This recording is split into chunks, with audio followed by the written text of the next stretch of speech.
3장.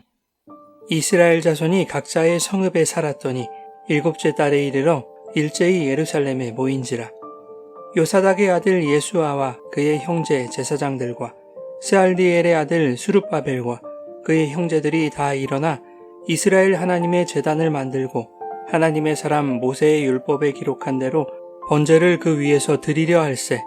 무리가 모든 나라 백성을 두려워하여 제단을 그 터에 세우고 그 위에서 아침 저녁으로 여호와께 번제를 드리며 기록된 규례대로 초막절을 지켜 번제를 매일 정수대로 날마다 드리고 그 후에는 항상 드리는 번제와 초하루와 여호와의 모든 거룩한 절기의 번제와 사람이 여호와께 기쁘게 드리는 예물을 드리되 일곱째 달 초하루부터 비로소 여호와께 번제를 드렸으나 그때에 여호와의 성전 지대는 미처 놓지 못한지라. 이에 석수와 목수에게 돈을 주고 또 시돈 사람과 두로 사람에게 먹을 것과 마실 것과 기름을 주고 바사왕 고레스의 명령대로 백향목을 레바논에서 요빠 해변까지 운송하게 하였더라. 예루살렘에 있는 하나님의 성전에 이른 지 2년 둘째 달에 스알디엘의 아들 수룹바벨과 요사닥의 아들 예수아와 다른 형제 제사장들과 레위 사람들과 무릇 사로잡혔다가 예루살렘에 돌아온 자들이 공사를 시작하고 20세 이상의 레위 사람들을 세워 여호와의 성전 공사를 감독하게 하매 이에 예수아와 그의 아들들과 그의 형제들과 감미엘과 그의 아들들과 유다 자손과 헤나다 자손과 그의 형제 레위 사람들이 일제히 일어나 하나님의 성전 일꾼들을 감독하니라.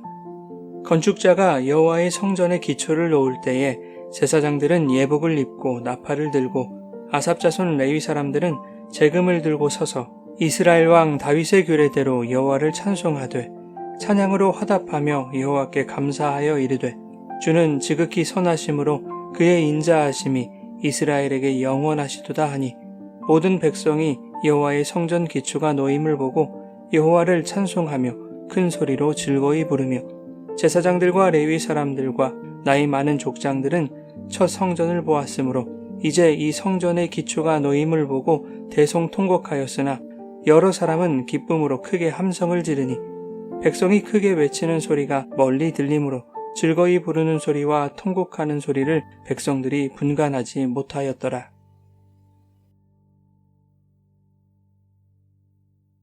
여러분 좋은 아침입니다. 오늘도 말씀의 은혜가 여러분의 삶에 풍성히 임하기를 소망합니다. 바벨론에게 멸망당한 지 50년 만에 본국으로 돌아온 이스라엘 백성들은 자기 가문이 살았던 성읍에 자리를 잡고 살게 되었습니다.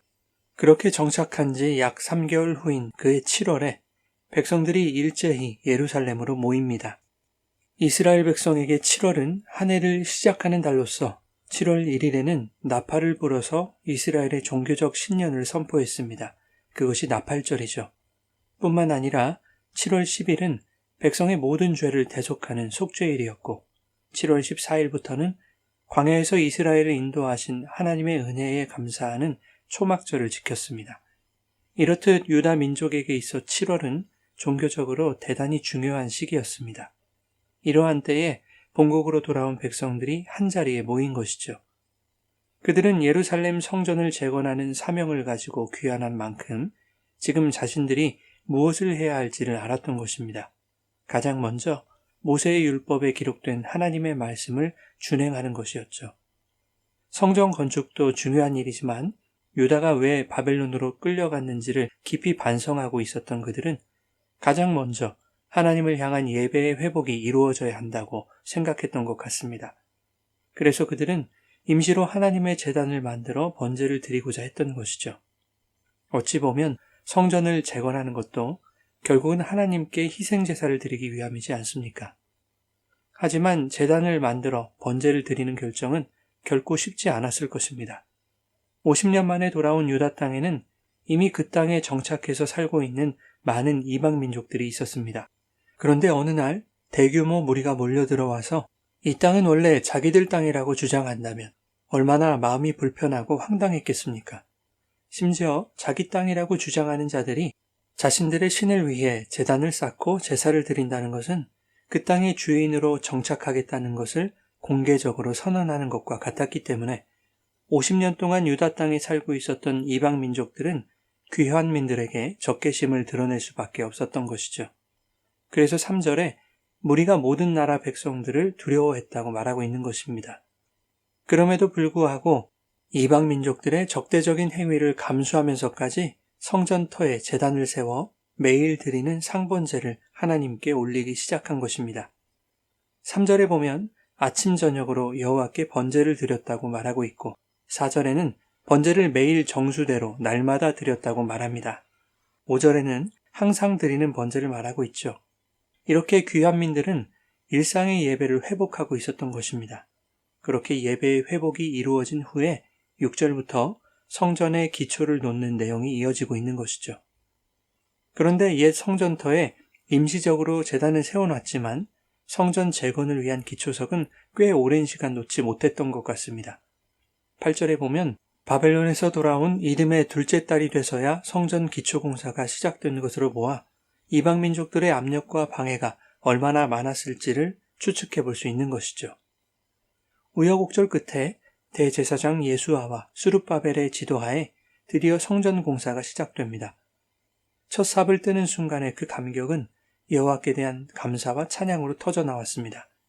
건축자가 성전의 기초를 놓을 때 제사장들은 예복을 입고 나팔을 들고 아삽과 레위 사람들은 제금으로 여호와를 찬송합니다.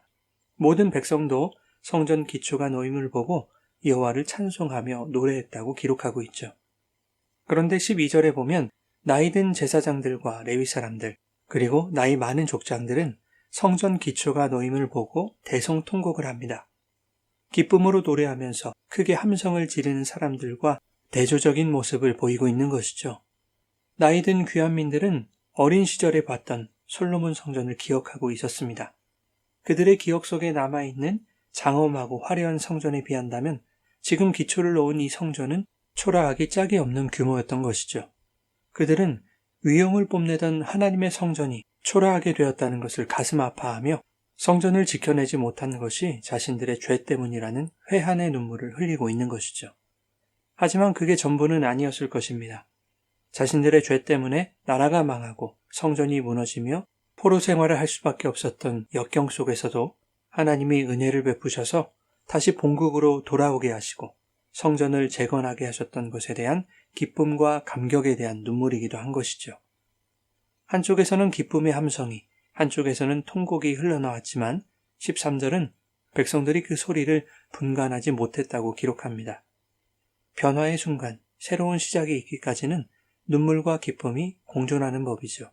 과거에 대한 후회와 반성, 다시 시작할 수 있다는 감사와 기쁨, 그리고 미래에 대한 기대와 소망은 같은 자리에서 이루어진다는 것을 보여줍니다.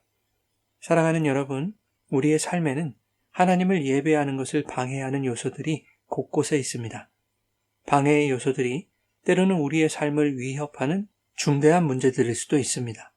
분명 그것들은 우리에게 두려움으로 다가오는 것들이죠. 하지만 오늘 본문이 우리에게 교훈하고 있는 것은 그 두려운 요소들이 내 삶의 예배를 회복하는 일을 막을 수 없다는 것입니다. 두려움을 극복하는 길은 오직 하나님을 의지하고 그분을 예배하는 길입니다. 예배가 회복될 때 하나님은 우리 안에 무너진 것들을 다시 새롭게 세울 수 있는 기회를 허락하십니다. 예배가 회복되는 자리에는 과거의 죄를 회개하고 다시 일어서게 하신 것에 감사하며 앞으로 나의 삶 속에서 새 일을 행하실 성령님을 기대하고 소망하는 눈물의 통곡과 기쁨의 함성이 함께 나타날 것입니다. 그 자리가 성전의 기초가 세워진 여호와를 위한 제단임을 기억하며 오늘도 우리 안에 온전한 성전이 세워질 수 있도록 오직 하나님을 의지하며 기쁨의 제사를 드리는 복된 날이 되시기를 예수님의 이름으로 축원합니다.